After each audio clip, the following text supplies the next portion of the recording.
Welcome to another episode of Zamchat podcast. I think on this series, we're looking at eye conditions. So we started looking at conjunctivitis, and then we also looked at glaucoma in the last episode. Today we're going to be looking at diabetic retinopathy and cataract. Yeah, I think just overview and trying to see and look at what cataract is. As you well know, my mom was diagnosed with cataract. She underwent surgery. I think on the left eye, she's still waiting to undergo surgery on the right eye. But what I wanted to find out was why is it that cataract seems to is more predominant in older people? Yeah, but it's mostly affects the old. Yeah, especially above 50, 60 years. Yeah, you see it in those ages. Not quite sure why, but it's more prevalent in those ages. But nowadays, yeah, even as early as 40, someone is able to start developing a cataract. Yeah, but maybe it may be caused by other external factors, but some it just comes early. It could even be, I think, things like hypertension, maybe. Even diabetes itself. I know we'll be talking about diabetic retinopathy, but it may be a cause as well. Yeah, maybe some. There's even trauma. There's trauma. Traumatic cataract is what we call traumatic cataract. So you see it in the early lives of people. Also because of maybe someone is subject to an accident or they are hit on the eye. So there's a disturbance in the proteins on the lens. Yeah, then it just comes up like that. Okay. Basically, just to also try and understand what we're talking about, maybe just to give like a simple definition of what a cataract is. Yeah, so it's the clouding of the lens. Of the natural lens that someone is born with, it becomes cloudy, becomes whitish, then it affects how someone sees, and so it affects the vision. Yeah, so that's what basically cataract is. When there's a it starts becoming whitish, the lens starts becoming whitish due to the destabilization of the proteins in the lens. So the proteins are broken down. Their normal structure is disturbed and starts becoming whitish. So that's a simple definition of cataract. Okay. In terms of some of the causes, I know we've touched on obviously things to do with maybe diabetes, an injury to the eye, age as well. Some drugs as well, like steroids are able to cause cataracts. And congenital also, someone is born with cataract, baby just being born with cataracts. So I think it's important at this point to say, I think we've looked at conjunctivitis, glaucoma, and now we're looking at cataract. We can see that on the causes, the steroids are coming very frequent, and I think it's important to make mention to say whenever you are using steroids, always you follow the instructions that you have been given by either is it the pharmacist or your medical doctor, so that you can see that if you don't use these medications properly, obviously they can lead to this condition or another condition. So it's always important that you follow the instructions that you have been given by the pharmacist. And also avoid buying over the counter. Buying over the counter, buying because you are no nivela chemu menso mubaba change just give me dexamethasone. Pharmacists should not give out steroids over the counter like that, especially those that are used in sensitive conditions such as the eyes. Okay. So when it comes to cataract, Mm-hmm. cataract treatment, Yeah. is surgery the only way it can be Yeah. it can be treated? Yeah, surgery is on the way. Is the only way because the lens is damaged. It's cloudy. It's whitish, so it has to be removed and put in an artificial lens. Yeah. So that's the treatment for cataract. And I just want to make mention, because in most cases I think people also are a bit scared when it comes to surgery that's done on the eye. Because I think people I think it's because of how it's described in local language. They say in Nyanja they say kupala dinso.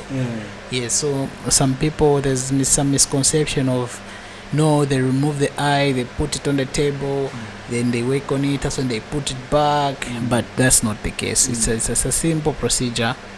It's a simple procedure that takes less than 30 minutes to do.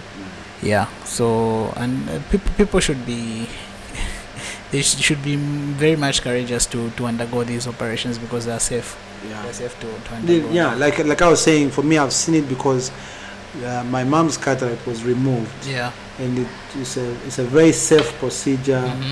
It's also a quick procedure, and the healing process is also quick. Yeah, it doesn't take long. So if you are planning on going through such a procedure, you are contemplating, or you know someone, maybe I just want to say that it's a safe process. And it's quick, and also the healing is also quick. So always feel free to have. There's no. It's very safe. It is. It's very safe. I think suffice to say. Yeah. So I think cataract, maybe that's so. Not sure if there's any point particularly interesting. Maybe just after the surgery is done. After surgery is done, there's medication that is given as to because there's a cut that is made there. There's an incision that is made there. There's what we call a small incision cataract surgery. That's a procedure that is done. So they make a small incision, they remove the lens, they push back, they put and insert the artificial lens. So there's that cut that is made there. So there's a period of time that you have to use the drugs to facilitate the healing. Yeah, so mostly the drugs that I use are antibiotics combined with steroids because there's inflammation as well there. There's inflammation, so you need the steroids and obviously they have to be prescribed by a doctor and be used appropriately because there's a way they prescribe them and there's the way they dose them. So you have to follow the procedure, the dosing and the instructions given for you to be able to heal faster. Interesting. Yeah. So I think that's it on cataract. Next is diabetic retinopathy. I know you did the research. Your thesis was around diabetic retinopathy. What were your findings? What were you trying to? So my finding was actually I was trying to let's say I was assessing the effectiveness of a certain drug that we're using to treat diabetic retinopathy. Yeah. So it was just basically the effectiveness of a certain drug that we're using. Yeah, that was my study. Okay. My fifth-year study. Okay. Yeah. And the drugs that we're using, so according to the findings. According to the findings, they're effective. Yeah. They're very effective. Just that they're costly. Yeah, they're expensive because they are monoclonal antibodies, and that's new technology. So they're quite pricey. What's the average price? Roughly, I don't know, just roughly. Roughly, like 15,000 per eye. 15,000 kwacha per eye. Per eye. Wow! Like you use them for how long? Until the retinopathy resolves. Wow. Yeah. 15,000 kwacha. 15,000 kwacha. How many people are able to afford and that? The cheapest is like 2,500. And obviously, it's not the most recommended. It would just go. You just end up using it because you don't have money. Yeah, but the most effective one, 15,000 per eye. There's some for 12,000 as well. Yeah. Okay. Are some of these drugs on the national insurance? No. They're there. They're there. Yeah, there are two of them are there. Two of them are there. There's the one for 15,000, and there's also one for 7,500. Okay. On the national insurance, but they're hard to find. They're hard to find. You have to know someone. They're hard to find. But they're there. They're there on the market, but they're expensive. Yeah. Okay. All right. Now, so now looking at a definition, obviously there's diabetic, which is diabetes, and then there's retinopathy. There's a damage to the retina because there's impaired microcirculation to the blood circulation. Yes, so there are new veins that start developing because the growth factor is activated. So those veins are not supposed to be there. So they start building up, leaking, causing hemorrhage. Retinal hemorrhage, and it affects the vision. So that if you've observed, there are a lot of people most of the people that have diabetes, they have problem with the eyes because of the same. Because there's retinal hemorrhage at the back of the eye, so there's retinopathy. Yeah. Is it a reversible thing as compared to glaucoma, which is not reversible? It can.